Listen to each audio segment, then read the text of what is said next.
Olha, a economia norte-americana está seguindo o padrão de vários países desenvolvidos e também alguns em desenvolvimento, como o Brasil.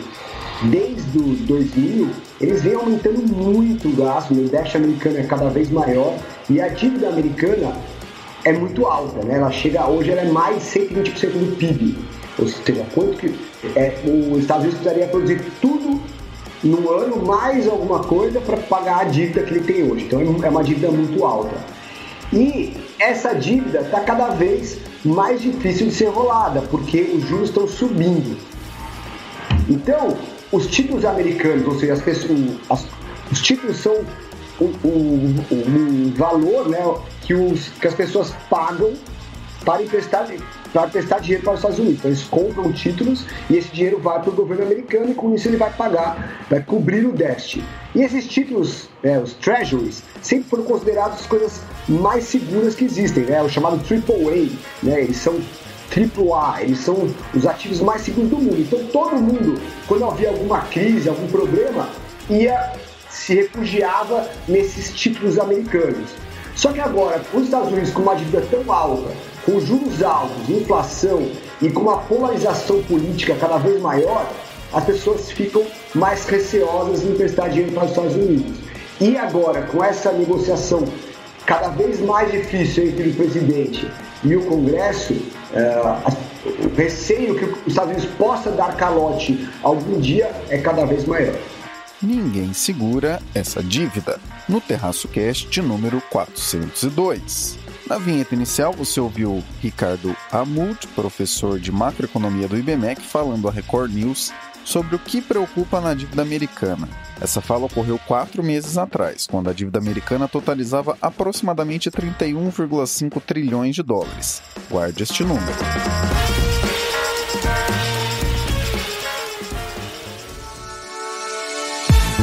Tem uma conexão não só por exemplo, mas porque tem fluxo de capital, né? Então, se os estrangeiros estão vendo que está tudo meio nebuloso, não trazem dinheiro para cá, e tem uma regra no Brasil que é muito simples: o dinheiro do estrangeiro está entrando, a bolsa sobe; o dinheiro está saindo, a bolsa cai. I'm still cautious, but with a little bit more hope than I had before. Soft landings are the triumph of hope over experience, but sometimes hope does triumph over experience. Brasil, mundo, economia, política e o que for relevante para você. Isso é o Terraço Cast. E aí, pessoal? Olha a gente aqui no 402 do Terraço Cast. Caio Augusto ancorando na noite de 29 de outubro de 2023 em Ourinhos, no interior de São Paulo, na companhia de Raquel de Sá. Alô, alô, terraceiros e terraceiras. Aqui quem fala é ela, a moça do tempo sem tempo, que vem com 2 novidades, gente. Primeira novidade é aquela minha relação tóxica, né, que eu tenho aí com o São Pedro. A gente deu uma conversada, ele ficou muito bravo, então ele mandou uma chuva muito forte hoje aqui, mas ele tava de boa, assim, tava bravo, mas tava esperando uma reconciliação, porque ele mandou a chuva e eu não estava na bicicleta, não caí, não tava na rua, não me molhei, então foi tranquilo. Aí eu conversei com ele e tal, e ele falou: olha, querida, já que você está indo para o meio do deserto, eu vou, né, ativar o modo fervura, né? Então é isso, a minha segunda novidade é que a Moça do Tempo Sem Tempo vai ter tempo a semana que vem, porque ela estará de férias. Então será tempo de quê? Tempo de relaxar, né? E não tempo de fazer podcast, infelizmente. Então eu falo com vocês novamente daqui 2 semanas, ok? Fica aí também o aviso para o nosso âncora, Caio Augusto, que a gente se comunica assim, né? Pelo podcast. Então é isso, gente. Fica aqui o meu alô mais longo, quase que o meu comentário. Renata Cocho. Alô, alô, terraceiros. Oi, Caio. Oi, Fernanda. Oi, Raquel. Espero que esteja indo tudo bem aí com vocês, que vocês estejam se preparando para mais um feriado nessa semana, né? Eu vou confessar aqui para vocês que eu morro de inveja, adoro um feriado. E aqui nos Estados Unidos a gente tem muito menos feriados, né? Não só tem menos datas, porque não tem feriados. Acho que o único feriado religioso que tem aqui é o Natal, né? Todos os outros feriados são feriados aí nacionais, né? Então tem, por exemplo, o 4 de julho, que é inclusive inclusive junto com o Natal e o Ano Novo, estão falando boletim internacional sobre feriados nos Estados Unidos, enfim. Mas tirando o Natal e o Ano Novo, que efetivamente são comemorados nas datas, né, 25 de dezembro e 1º de janeiro, o único feriado aqui que tem uma outra data certa é o 4 de julho, o dia da independência dos Estados Unidos, que pode cair qualquer dia da semana. Todos os outros feriados, que são feriados em geral relacionados a datas nacionais, então tem o Martin Luther King em janeiro, tem o Veterans Day, tem o Memorial Day em maio, né, tem o Labor Day em setembro, enfim, todos esses feriados eles são sempre adiantados ou atrasados para segunda-feira. Então, o Martin Luther King, por exemplo, que é por volta do dia 20 de janeiro, acho que é dia 19 de janeiro seria a data certa, ele cai aí na segunda-feira próxima dessa data. Então, assim, a não ser no 4 de julho, no Natal e no Ano Novo, a gente não tem emendas de feriado aqui nos Estados Unidos. Então, acaba ficando um número não só menor de feriados, porque não tem os feriados religiosos, como também os feriados são todos mais curtinhos, porque eles caem na segunda-feira. Mas, enfim, não é esse o assunto do Boletim Internacional de hoje. A gente vai falar de China e dos Estados Unidos, né? Eu vou comparar um pouco como é que tá a economia e como é que tá a política nesses dois países, que tá, aliás, né, já dando um spoiler aqui no boletim, tá bem oposto, né? A gente vê tanto na política quanto na economia da China e dos Estados Unidos, né? Tá um oposto do outro, pro bem e pro mal. E vamos comentar um pouco de o que tem de notícias com relação à guerra no Oriente Médio e também com relação a finalmente escolheram aí o Speaker of the House, né, o presidente da Câmara dos Estados Unidos. Então eu vou comentar isso aí rapidinho com vocês, tá bom? E Fernanda Mello. Oi, meus amigos do Terraço Cast, que prazer estar aqui com vocês em mais uma semana. Time em campo, vamos ao 402. Raquel, de um lado, os juros longos nos Estados Unidos sugam a liquidez no mundo, mas por outro, vemos a China se livrando de títulos dessa dívida na casa dos centenas de bilhões de dólares.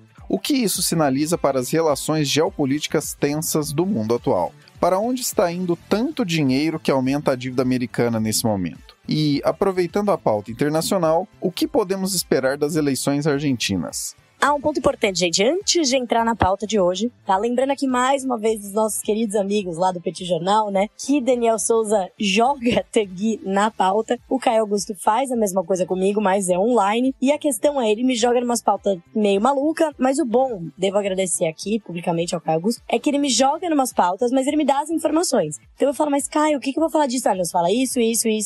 Então é isso, o nosso âncora, gente, ele é muito mais que o âncora, tá? Ele é um âncora, ele é o cara das informações, ele é o cara por trás dos temas. Então, um alô, parabéns aqui pro Caio Augusto. E aí, gente, eu também vou fazer um segundo adendo antes de entrar na pauta. Esse segundo adendo é que eu reparei que eu sempre esqueço de dar um alô pras minhas companheiras de podcast. Pra Fer, querida, e para a Rê, nossa correspondente internacional querida, que eu estou sempre invadindo a pauta por culpa do Caio Augusto, né? Fica aqui essa desculpa dupla, desculpa de esquecer de dar alô e desculpa de invadir a pauta da Rê. Então é isso, feitos os adendos, vamos aí ao tema desse episódio. Então hoje eu vou fazer 2 temas, que eu gosto disso, gosto de confundir o Farofinha, nosso querido editor. Então, o primeiro tema é sobre o déficit americano. E aí você me pergunta, mas Raquel, você já cansou de falar desse déficit? Já falou juros de longo prazo, blá blá blá, a mãe de todas as curvas, o pai de todos os juros. Não, eu sei, gente, eu já falei, mas eu contei a história ao contrário pra vocês, né? Eu falei que os Estados Unidos estavam, todo aquele rolo, né, dos juros de longo prazo. Eu falei, gente, eu fico emocionada, que a gente falou disso aqui há quase 2 meses. Eu lembro que eu gravei o episódio em Ilha Bela, tava sol, faz tempo, né? Era sol do inverno ainda, quando eu falei os principais drivers aí do aumento da curva de juros, né, dos juros de longo prazo nos Estados Unidos. Desde então, eles aumentaram ainda mais, e a gente vai ter reunião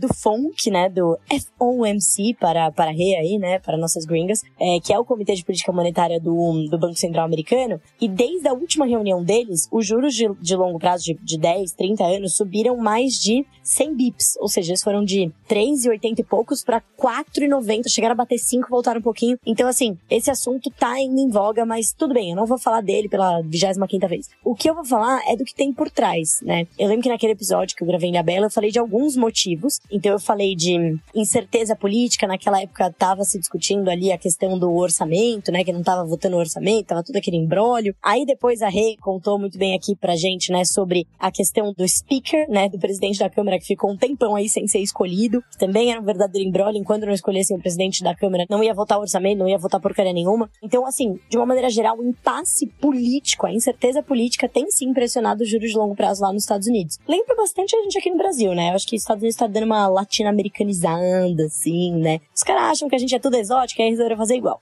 O outro motivo que eu falei foi a questão da inflação, né? A inflação ainda tá acima da meta, então o resultado de inflação aí que veio a semana passada, né, que saiu o PCE, né, que é o deflator do consumo, ele veio até bem comportado, veio dentro do esperado, reduziu a inflação em 12 meses para baixo de, né, para assim, ficou praticamente meio igual, acho que 3,80, né? Mas inflação de serviços ainda um pouco mais alta, mas assim, já desceu bastante daqueles 10, 7 que a gente tava olhando. Porém, o que o Banco Central americano tem falado é que, cara, ainda tem uma segunda pernada importante de desinflação pra acontecer e essa vai ser mais difícil. E aí, gente, por que eu repeti esses dois motivos? Porque eu tenho mais outros dois que eu falei naquele momento que eu vou dar um pouco mais de luz, um pouco mais de detalhe. Um deles é a questão de países, que naquele momento eu acho que eu chamei de questão meio técnica, mas assim, é uma questão técnica, porém também ligada a uma questão de movimentos globais, vamos chamar de geopolítico / modus operandi global, né?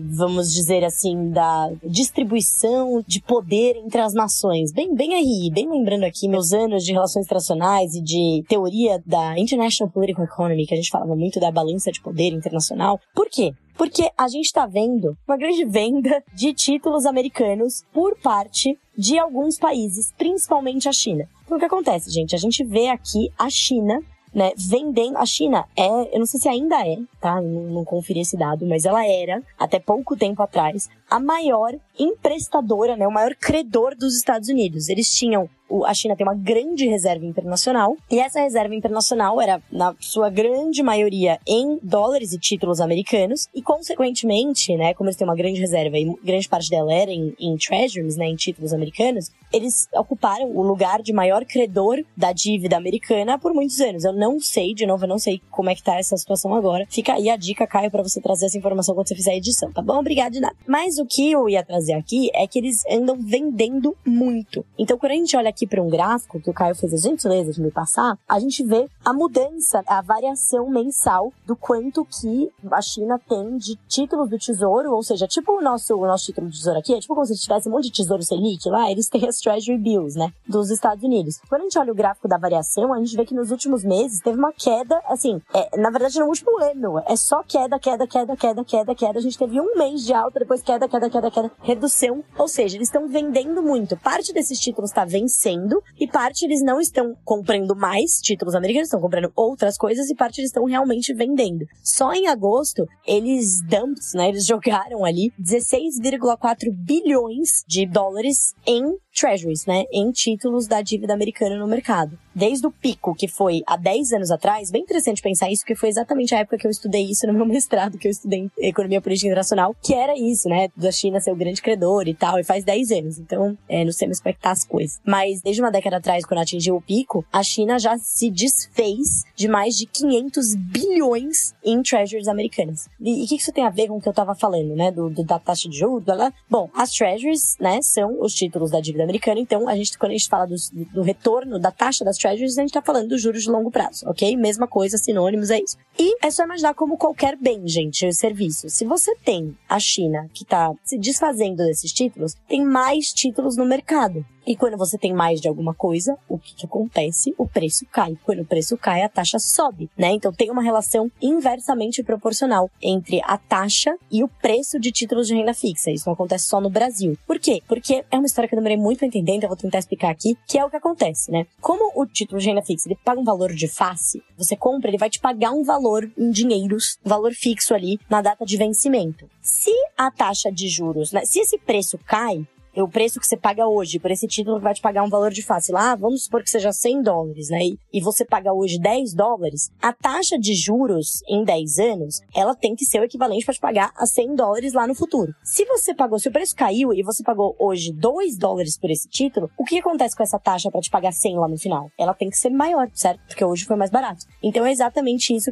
que é um dos fatores que tem pressionado bastante as taxas de juros de longo prazo, né, lá nos Estados Unidos. Essa chuva aí de títulos que a China está se desfazendo. E não é só a China, tá? A gente também vê esse movimento no Japão, em alguns outros países. A China parece ser um movimento geopolítico mesmo, tá? De questão ali de uma visão estratégica da China, e alguns outros países como o Japão é uma questão mais técnica de gestão ali das reservas. Mas a gente sabe que se tem um assunto que está subindo aqui no patamar de importância no mundo é as questões geopolíticas, né? Esse movimento na balança de poder global. Então, não deve ser só a China que a gente deve ver nos próximos anos fazendo esse movimento de diminuir a sua dependência das treasuries americanas. Mas por que, Raquel? Bom, porque a China não está se dando muito bem com os Estados Unidos e tal, e olha só o que aconteceu com a Rússia, não é, gente? A gente viu a Rússia desapontando os Estados Unidos e outros países ocidentais, e aí o que os Estados Unidos fez? Congelou o dinheiro russo que estava ali em treasuries. Imagina se isso acontece com a China. Eles vão lá, né, invadem, tem uma questão ali com Taiwan, ou do Mar Meridional, e aí plá, plá, os Estados Unidos fica bravo, congela, e a China fica sem grande parte das suas reservas. Então, faz parte aí de um movimento estratégico de jogos de poder aí entre países. Então, essa é a questão da China. A segunda questão, que Caio Augusto também fez favor de me passar aqui alguns dados, né, é a questão de, beleza, você falou que os Estados Unidos está gastando muito dinheiro, blá, blá, blá, mas para onde está indo esse dinheiro, né? E qual que é o tamanho desse buraco?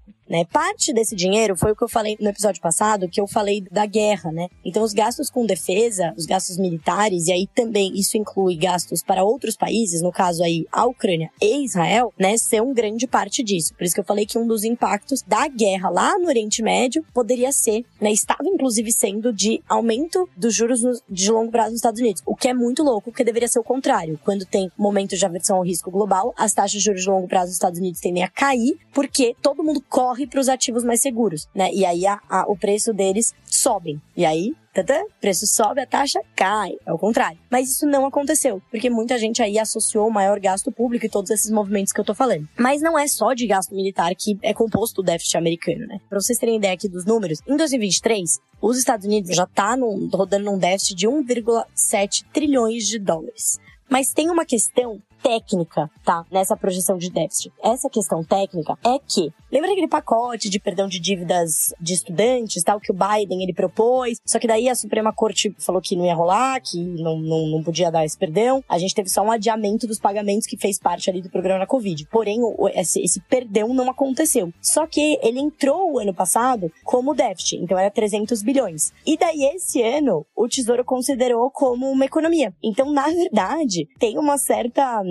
não vou chamar de contabilidade criativa, mas tem uma certa... Ele escondeu um pouco, né? Porque o ano passado, beleza, não foi gasto, mas esse ano foi gasto e aí apareceu como economia. Então, o déficit esse ano é basicamente 2 trilhões em 2023. E aí, desse crescimento que foi de 1 trilhão em 2022 para 2 trilhões, dobrou, gente, dobrou o déficit. Mais de 40% foi por conta de receitas menores. Mais de 40%, então, foi de receitas menores, as empresas aí estão, né, que nem a gente tá vendo aqui no Brasil, né? E uma parte muito importante, que boa parte aí do gasto maior foi, então, como a gente vê no Brasil, gente, a mesma novela do Brasil e do fiscal, né? Se você tá perdendo receita, você vai ter que ou diminuir as suas despesas, ou você vai aumentar o déficit mais do que proporcionalmente. E aí foi o que aconteceu, a segunda opção. O governo aumentou ainda mais os gastos. Então, os gastos com o pagamento né? Isso a gente tá falando do déficit nominal, tá, gente? Os gastos com o pagamento de juros da dívida, eles somaram 659 bilhões. Então, é o dobro dos últimos 2 anos. Então, os Estados Unidos, eles estão provando o remédio do Brasil, né? Então, quanto mais eles gastam, mais caro fica a dívida. Quanto mais caro fica a dívida, mais eles gastam e mais aumenta o déficit nominal, né? Que aqui a gente tá contando a dívida. Mas é um círculo vicioso. E eu não sei se eles se tocaram disso, né? Eu acho que muita gente aí tá um pouco longe dessa realidade, que não achava que isso ia acontecer, mas isso de fato tá se concretizando. Então, realmente é um gasto, assim, o déficit, ele vem de menor arrecadação, né? Porque a economia está mais fraca do que no ano passado, apesar da economia continuar resiliente, ela está mais fraca do que o ano passado. A inflação está caindo e a gente sabe que quando a inflação cai, por mais que a gente olhe em termos reais, o aumento da arrecadação e tal, quando a inflação cai, isso tem um impacto, que depende que dado que você usa para deflacionar, etc. Então, o ano passado a inflação estava super alta, a gente estava com a economia bombando, né? A gente, no caso dos Estados Unidos, né? Isso estava bombando a arrecadação. Esse ano foi menor.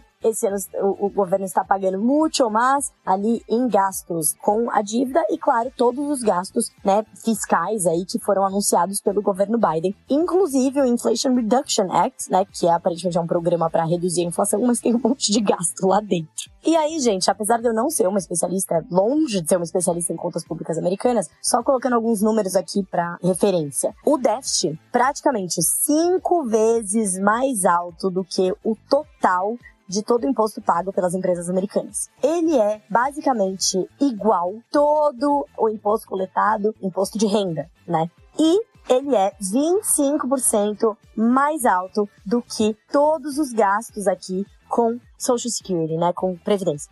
Na verdade não é Previdência, né, aqui a gente chama de Previdência, mas é como se fossem os benefícios fiscais aí como um todo. Então é isso, gente, os Estados Unidos enfrentando a bela novela do fiscal, quem diria, não é mesmo? E o que a gente falava muito, que era o privilégio exorbitante, né, que os Estados Unidos podiam efetivamente gastar muito mais, e isso não impactava a inflação, não impactava as expectativas de inflação, não impactava os juros. Parece que não é o que está acontecendo. Está impactando, menos do que a gente, obviamente, que a gente já fez a fama, já deitou na cama, etc. Mas começou a impactar. Um novo mundo aí para os nossos amigos americanos. E agora, gente, apesar de eu já ter falado pra caramba num tema que eu achei que eu ia falar muito menos, eu vou falar, só dar uma palhinha aqui, uma complementada, né, no que a Rê falou sobre as eleições argentinas, que eu achei interessante de trazer. Se a gente estiver olhando pro Milei e pro Sérgio Massa, que são os dois candidatos, né, basicamente as ideias que ambos têm sobre como tirar a Argentina da crise são horrorosas. Então o Sérgio Massa diz que não vai fazer a mesma coisa que tem feito nos últimos 4 anos, que é basicamente ter um monte de taxa de câmbio diferente, fazer controle de preços, gastar mais para ser eleito, né, tentar controlar a inflação com mais inflação. Essa loucura toda, né? Por mais que ele diga que ele não vai fazer isso, por sinal, ele falou que ele vai zerar o déficit, né? Vai fazer que nem o Brasil, vou zerar o déficit, né? Não parece que não tem nenhum plano concreto de beleza. Como você vai zerar o déficit? O que você vai fazer? Você vai tomar as medidas que são necessárias, né? Nem o Macri conseguiu fazer isso, que era alguém que tinha ali inicialmente ideias positivas, conseguiu negociar um pacote bem bacana com FMI e não deu certo, né? Então, assim, é difícil de acreditar. E ao mesmo tempo, você tem o Javier Milei, que fala que vai vender tudo, dolarizar a economia e extinguir o Banco Central. O que também não faz nenhum sentido em termos práticos, tá? Vai vender tudo o quê? O que sobrou ali de ativos argentinos, né? A Argentina já viu esse filme, não terminou bem, depois que eles, né, ali na crise de 90, que eles negociaram um pacote com a FMI, etc. A única coisa que eles fizeram foi vender ativos, não arrumaram a casa fiscal, não arrumaram as contas, continuaram gastando, e aí quando acabaram os ativos já era. Eles não tinham mais o que vender, né? Estavam vendendo almoço pra pagar o jantar, e aí deu no que deu, entraram numa outra crise, né, nos anos 2000 e um outro depois, etc. Então já vimos esse filme também, né? O filme de dolarização, gente, também não é uma boa ideia. O país tá com falta de dólares, tá com super, né, competitividade baixíssima. Por isso que o Sérgio Massa colocou uma taxa de câmbio só para os exportadores, para eles serem um pouco competitivos. Imagina se dolarizar, gente, vai fazer o quê? Né? Dolarizou, o que eles vão vender? Não vai vender, gente. Vai vender soja em dólar lá na Argentina?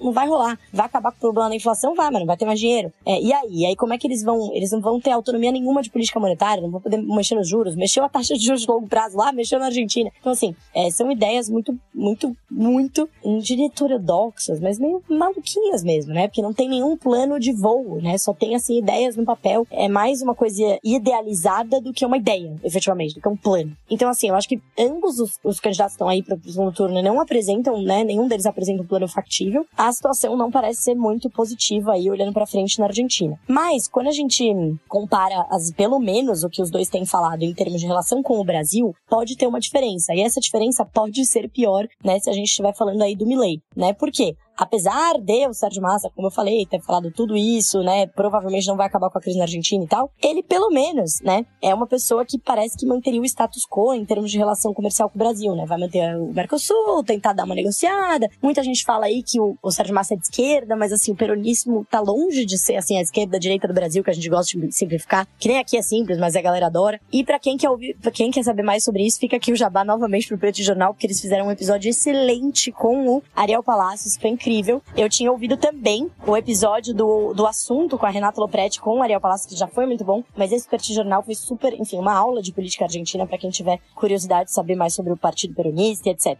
Voltando aqui, né, o Sérgio Massa deve continuar ali seguindo o flow no Mercosul e tudo mais, né? Não causar grandes mudanças na relação com o Brasil. Não que o Mercosul seja um ótimo negócio, tá, gente? A gente tem um mercado comum que, na verdade, não é mercado comum, porque ele tem um monte de tarifa ainda, né, entre os países. A gente não consegue negociar com outros países. Então, assim, podia melhorar muito, hoje podia sair. Mas uma saída abrupta de um dia pro outro também não é legal, também não é uma boa ideia. E essa é a ideia do Milei, né? Não, eu vou sair do Mercosul, essa porcaria, eu não quero mais saber. Mas imagina o que vai acontecer com a indústria com a indústria brasileira, né, de principalmente automobilística, se a gente sair de um dia pro outro, né, se a Argentina sair de um dia pro outro do Mercosul. É claro que a nossa indústria automobilística tem um monte de problema, é super protegida, inclusive via Mercosul, blá, blá, blá. Mas fazer tudo isso, né, assim, de um dia pro outro, não é, como diria a Olivia aqui, né, maravilhosa Olivia Sensata, não faz sentido uma política pública se fazer uma coisa de um dia pro outro. Tem que ser pensado e etc. Então, e nem uma política comercial, né. Então, aqui do meu lado, eu posso dizer com clareza que não.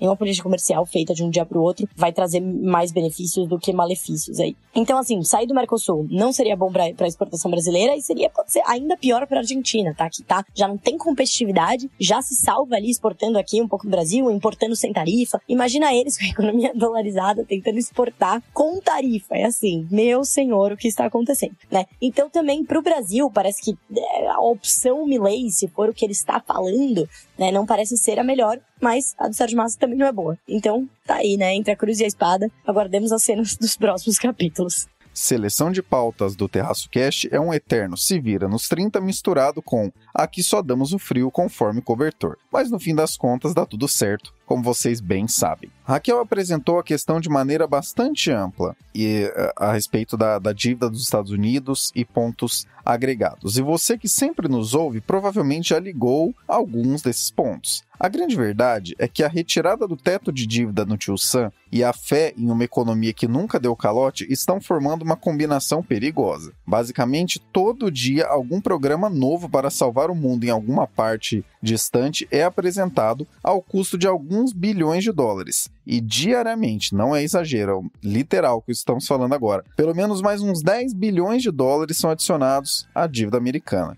Sim, existe um tanto de tensão geopolítica e retaliação por parte da China em relação à guerra comercial, aquela que talvez você não se lembre agora de tanto que as outras tomam o noticiário, mas pensa bem, mesmo se alguém for o melhor pagador possível, faz sentido confiar cegamente em uma dívida que apenas sobe, não tem a menor previsibilidade do que será feito a respeito, e a única resposta possível é sempre o Congresso vai passar uma lei que evita que o caos aconteça? Lembrem-se, apenas nesse ano de 2023 tivemos 2 momentos de quase caos nos Estados Unidos, e nos 2... que inclusive foram bem falados, bem apresentados aqui, de maneiras muito similares, a solução, com muitas aspas, foi o Congresso americano se reunir e decidir em uma canetada ou outra que não tem que ter medo de nada não. 2024 será ano eleitoral nos Estados Unidos, eleição presidencial, com tensões globais provavelmente ainda aquecidas e sem teto de dívida. No momento em que essa ancoragem é realizada, a dívida americana totaliza surreais, senta aí na cadeira que esse número é muito grande, 33 trilhões, 675 bilhões e 966 milhões de dólares, o que é quase 700 bilhões de dólares maior do que o momento em que o teto da dívida foi retirado de circulação, o que se chamou na época de resolução do problema. E como vocês bem ouviram na vinheta inicial, já é mais de 2 trilhões de dólares de dívida adicionados em meros 6 meses. Um último ponto que reforça a ideia de que nada está sendo feito para tentar reverter isso é o seguinte: em 2022, o déficit das contas públicas americanas foi de 1 trilhão de dólares, e o esperado para 2023 até o presente momento é 1,7 trilhão de dólares, e pode chegar a 2 trilhões de dólares em apenas um ano, caso sejam considerados perdões de dívida estudantil anunciados pelo Biden. Desculpem se com essa pergunta parecemos repetitivos, mas quando será que o Tio Sam irá acordar para a enorme arapuca que está armando para si mesmo? Já sobre a Argentina, bem, trata-se de um país que chamou o FMI em função de problemas com a própria dívida externa mais de 10 vezes apenas neste século, e que tem uma dívida interna que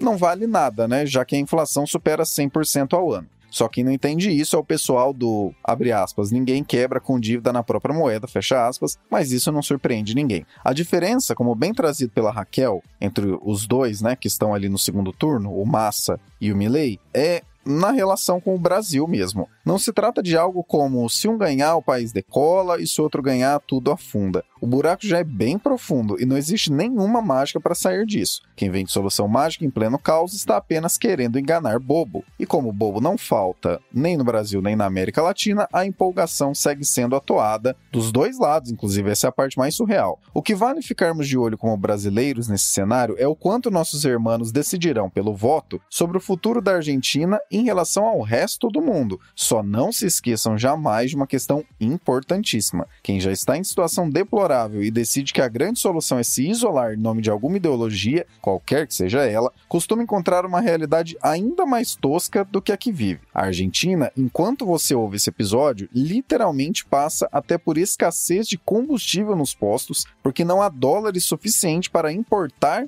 esses combustíveis e cumprir a própria demanda. Existe solução mágica, ou a direita ou a esquerda? Vocês já sabem, né? Se não tá fácil nem para a dívida pública, que é considerado o ativo livre de risco do planeta, imagine para quem tem como rotina anual dar calote e pedir socorro ao FMI.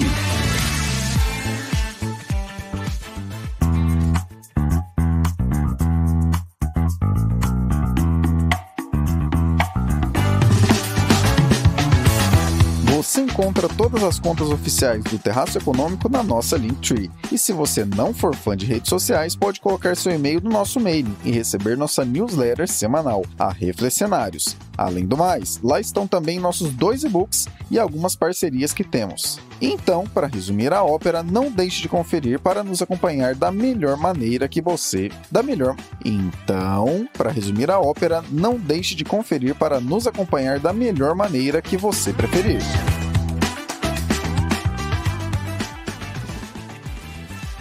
Renata, traga para nós o Boletim Internacional. Crescimento chinês desacelerando e dando enorme dor de cabeça a Xi, enquanto o americano surpreende pela resiliência, a política complicada no Tio Sam com o novo Speaker of the House e as atualizações dos conflitos bélicos.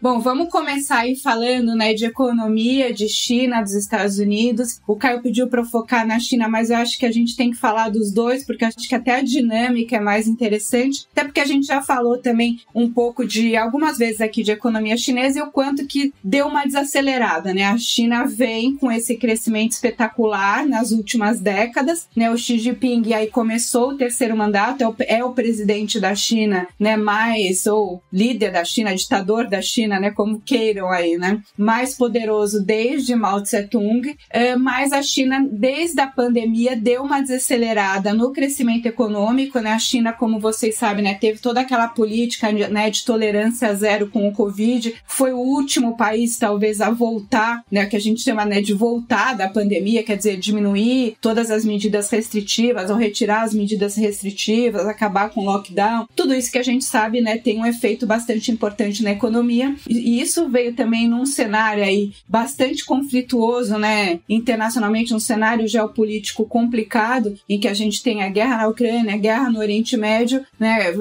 dificuldades nas próprias cadeias produtivas, então tudo isso acaba prejudicando a economia chinesa e a gente vê que o Xi Jinping está em maus lençóis ali, né? Apesar de ser o presidente mais poderoso, já dá alguns sinais de estar perdendo algum poder, demitiu, por exemplo, o ministro da Defesa, foi um dos ministros da Defesa menos longínquos no cargo de defesa, então assim, né, já demonstrando aí uma certa insatisfação da população com relação ao governo, que a gente vê, é difícil comentar aqui com vocês sobre dados, números da economia chinesa, porque por ser uma ditadura a gente nunca pode confiar exatamente, mas a gente vê diminuição do crescimento econômico via outras coisas também, né? Compras, a representação da China no comércio internacional. É claro que a gente teve uma redução também do comércio internacional por conta de pandemia, por conta de guerra, mas a participação da China não tem aumentado ou tem até diminuído. Então isso demonstra um crescimento da economia menor da China, um aumento do desemprego, né? Todas essas coisas que a gente está vendo praticamente no mundo inteiro, e na China não é diferente. Então a gente percebe essa desaceleração da economia chinesa e todas aquelas previsões, né? Não, porque a China vai virar a maior economia mundial, vai passar os Estados Unidos nos próximos poucos anos. Esse cenário eu acho que a gente já pode deixar mais para o longo prazo. Não só porque, né, eu falei para vocês que ia falar da dinâmica dos dois países, a economia dos Estados Unidos, ao contrário da China, tem crescido bastante acima das expectativas. Na semana passada, saiu o número de crescimento do PIB do terceiro trimestre dos Estados Unidos. É claro que a gente está falando só de um trimestre, mas veio quase 5%, 4,9% de crescimento anualizado do PIB no terceiro trimestre aqui dos Estados Unidos. Um número, né, exuberante, até especialmente se a gente considerar a política monetária, né, que o Fed tem aumentado os juros, a taxa de juros nos Estados Unidos, apesar faz algumas reuniões que o Fed não tem aumentado a taxa de juros, mas ela está num patamar aí mais alto das últimas décadas, e mesmo assim, né, isso a gente vem falando aqui também várias semanas ou há bastante tempo, a economia americana vem surpreendendo positivamente, principalmente em termos de crescimento da economia, como a gente viu agora, e de emprego, né? O desemprego nos Estados Unidos continua muito baixo, os salários continuam em nível relativamente alto, e isso acaba pressionando a inflação. Então, né, a gente, apesar, né, desse número estupendo, eu diria, de crescimento do PIB nos Estados Unidos, né, realmente um pibão, né, como os gostam de falar os economistas no Brasil, né, tem o pibinho, o pibão, foi um pibão dos Estados Unidos nesse trimestre, mas o mercado de ações não reagiu tão bem. Né? E isso demonstra que sempre fica essa dúvida de qual é, né, o fôlego, né, de crescimento da economia, dado essas taxas de juros também que continuam bastante elevadas. Essa é uma época que está tendo divulgação de resultado das empresas, né, principalmente das grandes empresas de tecnologia, e esses resultados têm sido meio diversos, assim, né, alguns bons, alguns ruins. Então o mercado está olhando assim meio cético, né, meio preocupado também com essa questão do fôlego, né? Quanto que a economia continua conseguindo crescer assim, apesar dessas taxas de juro elevadas. A gente tem reunião do Fed nessa semana que está começando agora. A expectativa do mercado é que não tem alteração, né? Que não vai nem subir nem diminuir os juros, mas tudo fica com relação às expectativas do futuro, né? Qual vai ser a mensagem, qual vai ser o comunicado, para saber se tem novos aumentos de juros no futuro, ou se o Fed já está pensando em quando é que vai começar a cortar essas taxas. Então, né, acho que mais do que a decisão, que quase todo mundo não espera mudança, o mercado vai estar olhando mais, né, quais vão ser as mensagens dessa reunião do Fed na semana que vem. E junto com a reunião do Fed, a gente tem também leilão de títulos públicos, né? Então, isso é uma coisa que é interessante aqui nos Estados Unidos, né? O Fed oferta papéis de 10 anos, né? Que é um juros longo, e aí você tem que ver qual é a demanda, né? Então, ao mesmo tempo que o Fed pode estar falando em querer cortar os juros ou manter a taxa de juros, mas se ele está ofertando muito papel, isso acaba, e não tem muita demanda, né? Isso acaba também pressionando a taxa de juros. Até porque, assim, as pessoas não estão, por toda essa instabilidade geopolítica que a gente está vendo, existe uma aversão para risco, principalmente risco de mais longo prazo. Então, se você tem empresas, por exemplo, grandes empresas ou grandes bancos ofertando papéis, risco de crédito de renda fixa mais curtos, por exemplo, de 2 anos, de 5 anos, quem é que vai comprar um papel do Fed de 10 anos? Então, acaba ficando aí esse jogo, né? A taxa de juros e o mercado de ações, ele está respondendo não só a questões aí dos fundamentos, né? Questão de como é que está a geopolítica, como é que está a economia, como é que está, né, o crescimento do PIB, dados de inflação, essas questões macros, mas também tem essas questões técnicas, né? Quem é que está comprando esses papéis, quem é que são os investidores e tudo mais, né? Então, vamos ver como é que fica isso. E na política, né, como eu falei, está bastante diferente da China, porque na política dos Estados Unidos a gente continua com a política bastante confusa, né? Os republicanos, que têm a maioria da Câmara dos Deputados, levaram 3 semanas para efetivamente trocar, né, o Speaker of the House, que é como se fosse o Arthur Lira, né, o presidente da Câmara. Colocaram ali um genérico, né, tem até um nome genérico, o cara chama Mike Johnson, né? Você pensa assim, né? Dizem que é um republicano criado por inteligência artificial, põe qualquer um lá e vamos tentar dar o mínimo possível. É mais um conservador desses cristãos, né? Enfim, super aí de direita conservadora, né?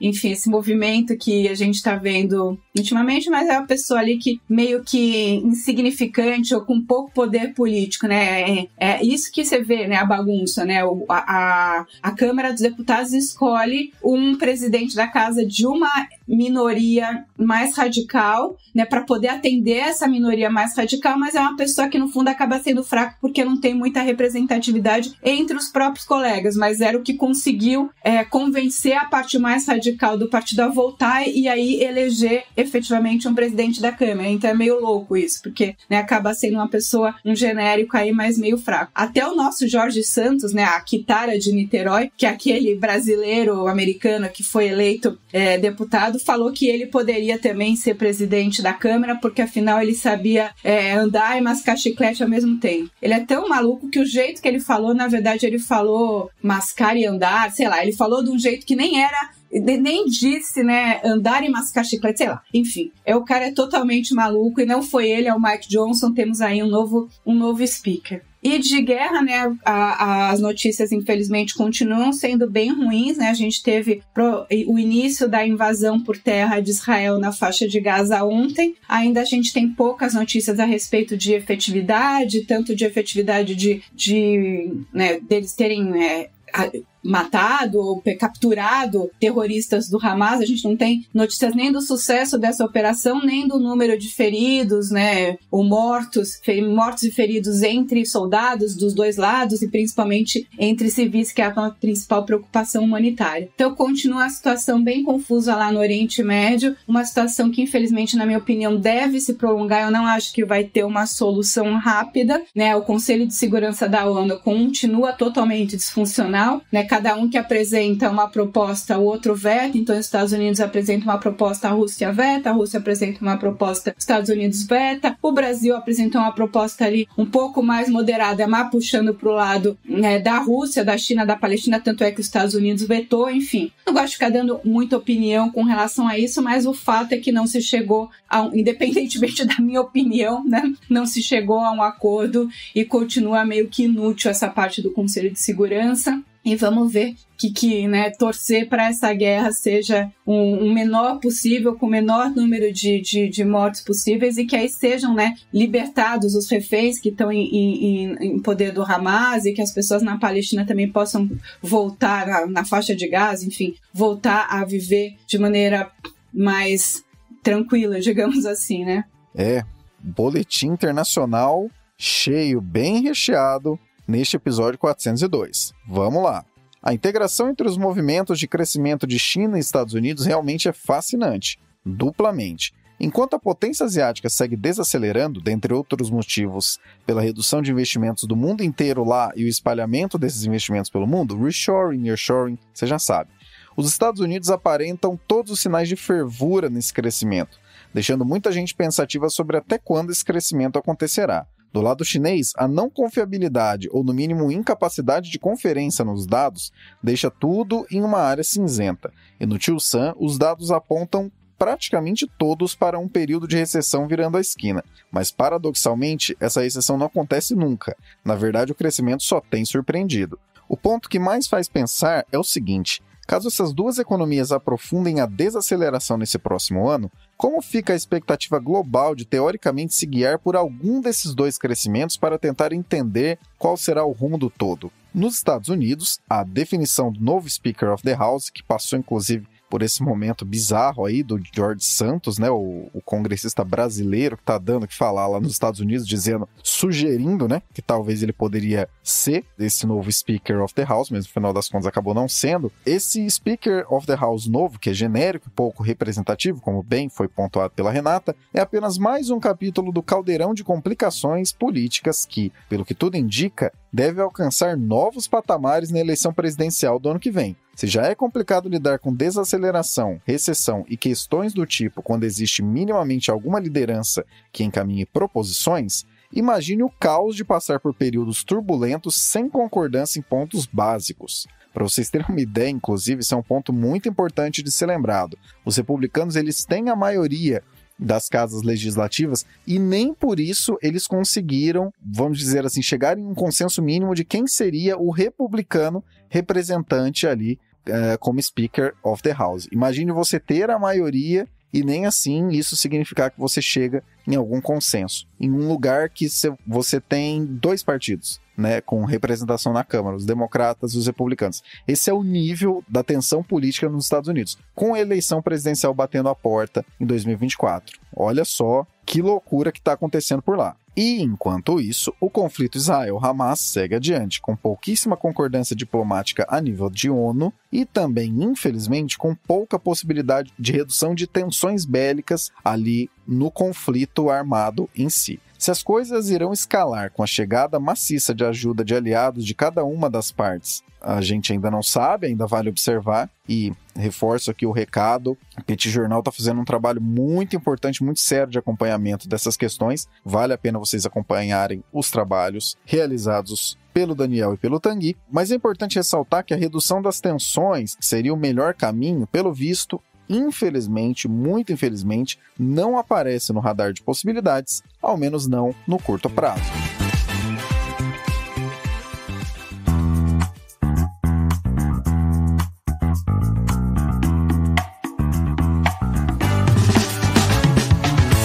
Nossa especialidade é produzir conteúdos que falam para serem entendidos. Seja texto, vídeo ou áudio, você pode contar com o Terraço Econômico para encontrar a tradução que seu produto ou serviço precisava. E de quebra, ainda é possível fazer isso tudo ser acessível a centenas de milhares de pessoas que nos acompanham anualmente. Gostou? Procure na nossa Linktree o item Contrate o Terraço e nos chame, porque juntos faremos acontecer.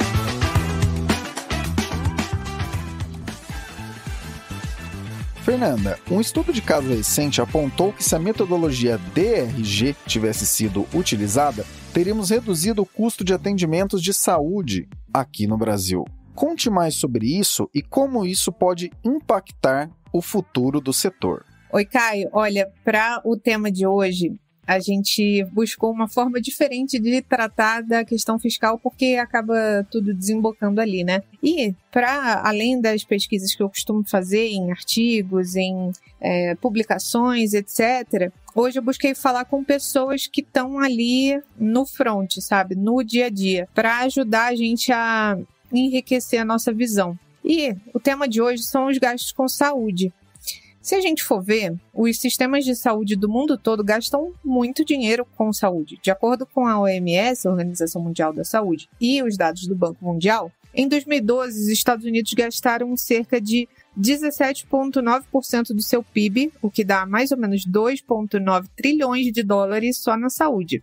Outros países também colocam bastante dinheiro nos serviços de saúde, tipo a Suíça, com 11,3% do PIB, a Holanda com 12,44% do PIB, aqui na América Latina, a Argentina com 8,49% do PIB e a Colômbia com 6,83%. Então é uma boa parte ali do PIB sendo destinado para a saúde. O gasto total com saúde no Brasil cresceu na última década, quando alcançou 9,6% do PIB em 2019, antes da pandemia, né, com uma movimentação de cerca de 711 bilhões de reais. De acordo com a Constituição Federal, os municípios são obrigados a destinar 15% do que arrecadam na saúde e os estados 12%. No caso da União, o formato é um pouco diferente, porque leva em consideração a arrecadação do ano anterior. E se você olhar mundo afora, acaba que a variação apesar de variar, né, o percentual do PIB, dá pra gente concordar aqui que uma parte relevante do PIB vai destinado à saúde. Essa variação do quanto do PIB vai destinado à saúde depende de vários fatores. Por exemplo, o PIB per capita, a estrutura demográfica do país, as características epidemiológicas daquela população, do progresso tecnológico que aquele país tem. Então, são várias condições que, combinadas,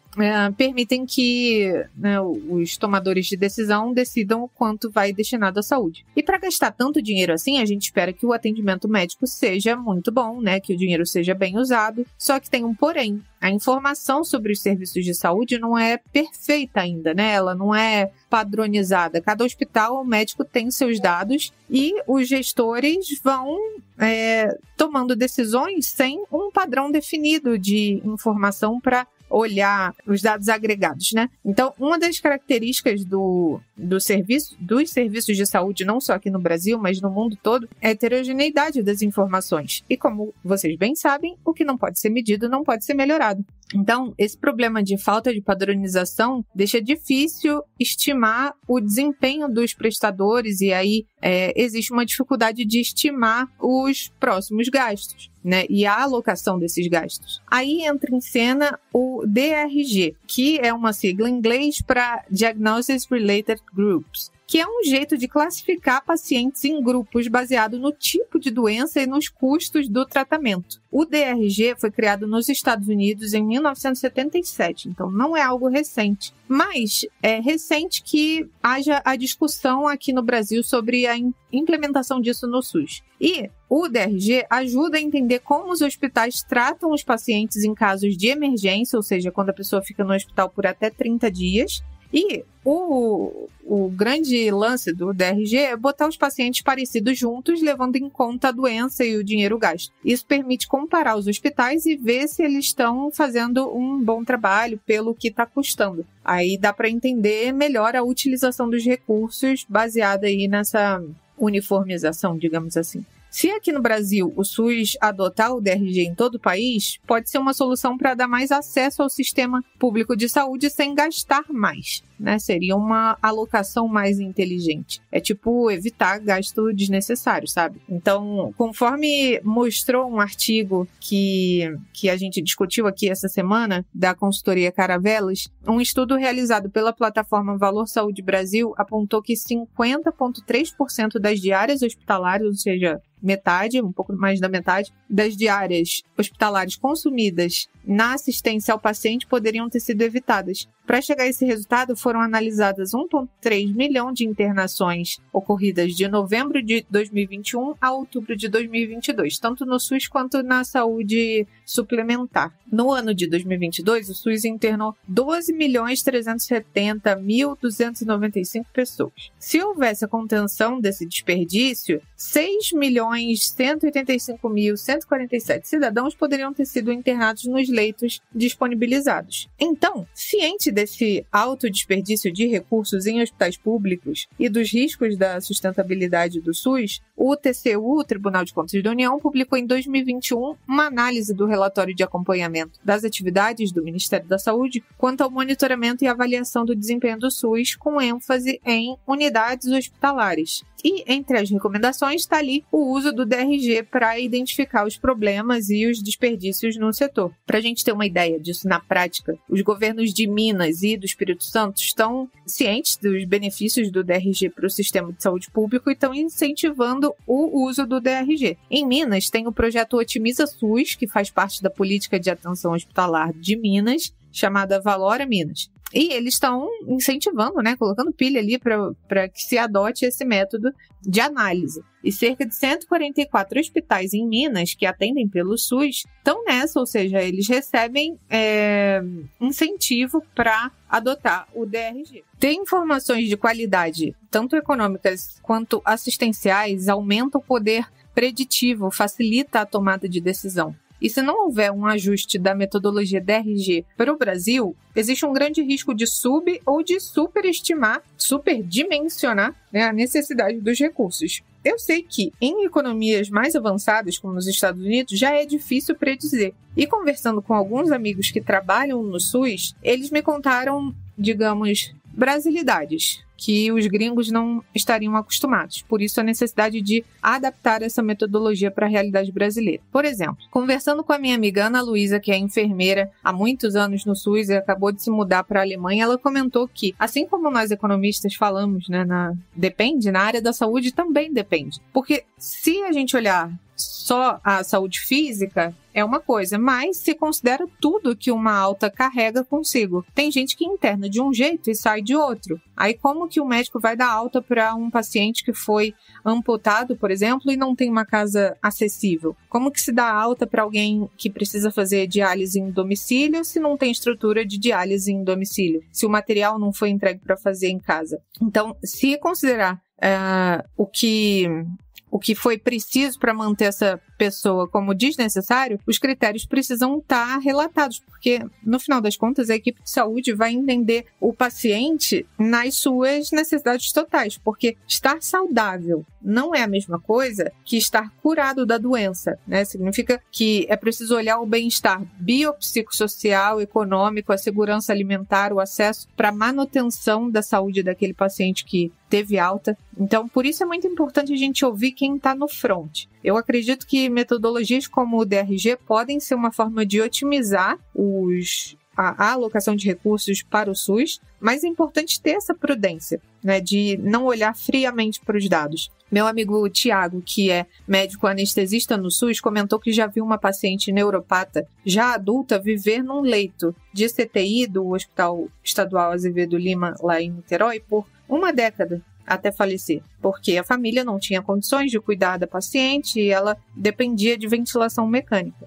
Eu concordo com eles. A gente precisa olhar quem está no chão de fábrica, né? Ou, no caso, no chão do hospital. Porque está lidando diretamente com vidas ali, literalmente. Eu entendo que a gente está no caminho certo para começar a adotar novos formatos que se complementam. Mas é sempre importante fazer aqui essa ressalva de que os dados frios não vão também nos ajudar a chegar do ponto A ao ponto B. Talvez você que nos ouve tenha pensado, mas questão fiscal, o que isso tem a ver com saúde? Na verdade, a fina flor da eficiência de qualquer gestão pública, seja a nível municipal, estadual ou federal, está no desafio de entregar o maior valor em bem-estar social possível para cada real de orçamento. E isso, se aparentemente não tem nada a ver com a conta do governo fechar ou não, na verdade é algo tão ligado que, no fim dos dias, não existe nem como separar uma coisa da outra. Quando falamos da saúde, que é o setor mais complexo de se regular e também de se encontrar modelo ideal no mundo todo, modelos que permitem otimização orçamentária, e reforçamos, otimização orçamentária não é, abre aspas, economizar dinheiro, pura e simplesmente, mas entregar o maior valor em bem-estar social possível para cada real de orçamento. Enfim, parênteses feito. Quando encontramos modelos que permitem otimização orçamentária na saúde, que é um setor aí tão complicado e tão cheio de nuances, esse tipo de coisa faz ainda mais diferença. Bruno Santa Rita, que acompanha este glorioso podcast, foi quem nos enviou os dados que a Fernanda não apenas analisou, como também colocou à prova com pessoas que estão na linha de frente da saúde. No fim das contas, para quem pensa que apenas trazemos aqui questões problemáticas e que dão dor de cabeça, temos aqui uma enorme notícia boa. Com a adoção possível do DRG, que é essa metodologia de análise trazida, o potencial do SUS de entregar resultados ainda melhores é bastante possível. Não é fácil, demanda adaptação, mas é o tipo de coisa que pode melhorar os serviços prestados pelo SUS. Torcemos para que você que nos ouve tenha algum contato com quem poderia fazer essa adoção ser uma realidade algum dia. E é claro, isso só terá potencial real de otimização caso tenha contato direto com quem está no fronte de batalha. Como fazer para que essa otimização traga resultados na realidade brasileira? Dados da pesquisa do Spotify. No episódio 401, a pergunta foi: quanto tempo vai durar a guerra em Israel? E assim votou o público. 15% votaram em de 6 a 10 meses, 35% votaram em de 1 a 5 meses, 50% votaram em mais de 10 meses e ninguém votou em menos de um mês. Tá ouvindo o 402 no Spotify e a pesquisa ainda está aberta? Não deixe de votar. Vamos então nos despedindo dessas mentes que abrilhantaram o episódio 402. O trio que traz as análises sobre temas complicados em um mundo tenso, mas que são relevantes para quem nos ouve. Obrigado, Raquel. É isso, gente. Deixei o Carl Augusto feliz aqui, que eu falei um montão, né? Ao mesmo tempo em que eu passei a mensagem de que eu não estarei pelas próximas 2 semanas. É isso, gente. Vocês sentirão falta, eu sei, da Mulher do Tempo Sem Tempo pelas próximas 2 semanas. Mas é isso, todo mundo precisa de férias. E nos falamos em breve. Obrigado, Renata. Bom, era isso que eu tinha pra falar pra vocês essa semana. Espero que aproveitem aí o feriado por mim, que faça sol, não chuva.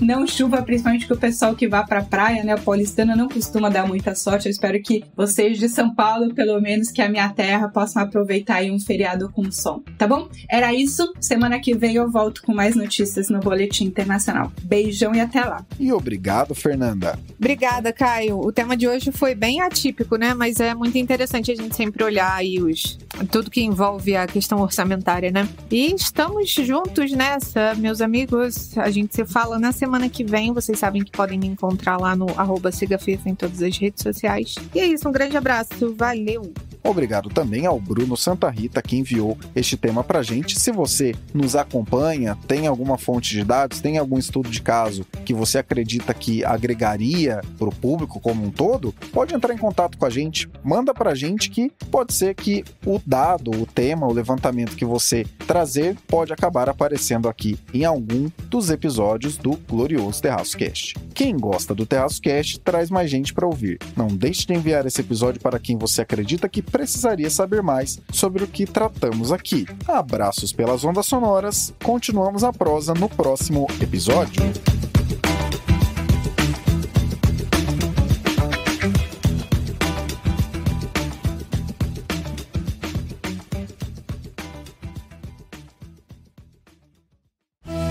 Este episódio foi editado por Atelas, soluções em áudio para podcasts. Encontre a Atelas nas redes sociais. É só buscar por @AtelasEdição.